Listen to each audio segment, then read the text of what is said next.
Hi everyone, thanks for tuning in. Now that we know how to apply some basic tools and indicators to your charts, I thought I'd spend the next few minutes going over some of the more advanced settings and show you some tips and tricks that we can do to speed up your analysis. So I'm going to jump in and open up a new chart. So new, single code, I'm going to do a bar chart, and let's just type a ticker symbol for Amazon and open up that bar chart. I'm going to apply a trend line tool. So using the right click menu, I'm going to click on the wrench or the spanner and then type in the search box, trend.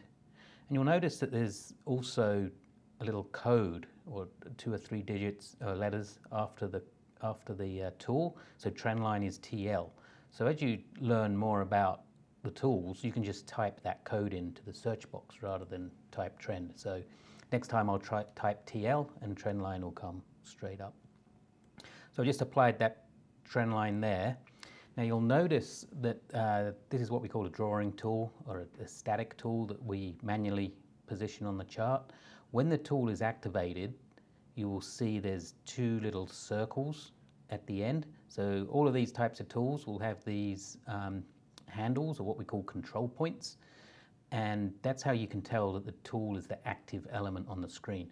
You'll notice on the left-hand side, the actions and properties relate to the trend line tool because that is the last element that we clicked on. But if I change that and click on the actual one of the bars of the charts, you can see the actions and properties have changed and the control points have disappeared from the trend line. So to get them back, we just click on the line and the properties change again. Now the other thing to know about these control points is that's how you can manipulate the tool. So I'm just going to click and drag that bottom trend line there and move it over there, and that top one stays where it is until I move it. It's not a great trend line, but let's just move it down there, for example. Now what we can also do is manually set the levels for these tools. So if we right click anywhere on that line and then to get up the right click menu, you'll notice there's a different one when we do it on a tool. There's a little mouse icon, and these give the price values and the dates of these control points. So let's say, for example, I want to manually put in the levels for this trend line. So instead of starting at 682, I want to start at 675, and you'll see that line on the far left hand side has just dropped down to that price level. Similarly, I can change the date either by typing the date or selecting from the calendar icon. Some other things that we can do with this tool.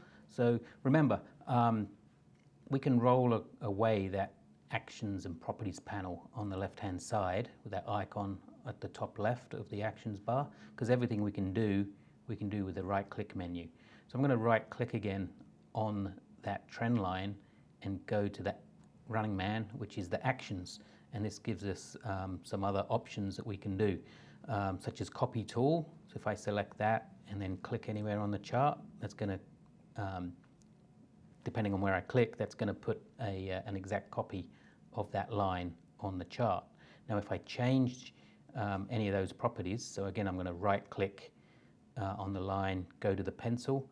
Let's say I want to change it from green to red, and instead of solid I want to make it a dashed line, and I also want to change the original trend line as well. I don't want to use green, so what I can do is go to the actions and then I can apply settings to all, and then all the trend lines in this current chart, if I had tiled pages, I could change all the trend lines on the current page, or I can replace everything in this workbook. All trend lines I can change to red dashed in one fell swoop without having to go through each one individually. So I'm just going to do current chart, and when I select that, you'll see that original trend line has changed to those settings. Okay, I'm now going to delete these tools, so I can click on and hit the delete key on my keyboard, or I can right click and use that icon there. Another example, I'm going to right click, go to the wrench. Now you'll notice this list is the last 10 tools that I've used. It remembers those ones, but these little arrows here, we can click those and these will display the folders as they appear in the tools menu at the top of the screen. And likewise on the other side of the list, that'll give us the thumbnails and the description. So let's say I'm going to go down to drawing and I want to select a symbol. And when I click on the chart, I'm going to get this little palette of available symbols. So I want to use, say, a red arrow. And then I'm going to just click and drag that control point and I'm going to put it at that low there. And again, I'm going to right click on that, go to the properties. I want to make that bigger, so I'm going to make the image size bigger. And then what I want to do is copy that tool. So again, moving over to the Running Man or the Actions panel, copy tool, and when I click, that'll be applied to wherever I click. Now, instead of copying and clicking individually, what I can do is go to the Actions, hold the Control key down on my keyboard, copy tool, and then I can keep clicking without having a copy. And then before the last one, I let go of the Control button and left click, and then my cursor returns to normal. One final thing I'll show you in this video is putting on an indicator of an indicator. So I'm going to right click, type in RSI, and that's going to put the default RSI on the bottom of the chart there. But now what I want to do is put on a stochastic indicator of that RSI. So to do that, I'm going to right click on the RSI line, go to the wrench just as we normally would, and then start typing stochastic, and I'm going to choose the slow stochastic from that list, and that's now been applied to the bottom of the chart. Now you'll notice that the caption on the left side of that window there now says the 1033 slow stochastic of the 10 period RSI. So that's how you can tell what the tool is being calculated on, because if I put the stochastic on again by right clicking up in the price chart, I'll apply that and you'll see that obviously it'll be a different shape on the indicator because it's now being calculated off of the price. And again, we can tell that because it just says slow stochastic. It doesn't tell us that it's the stochastic of the 10 period RSI.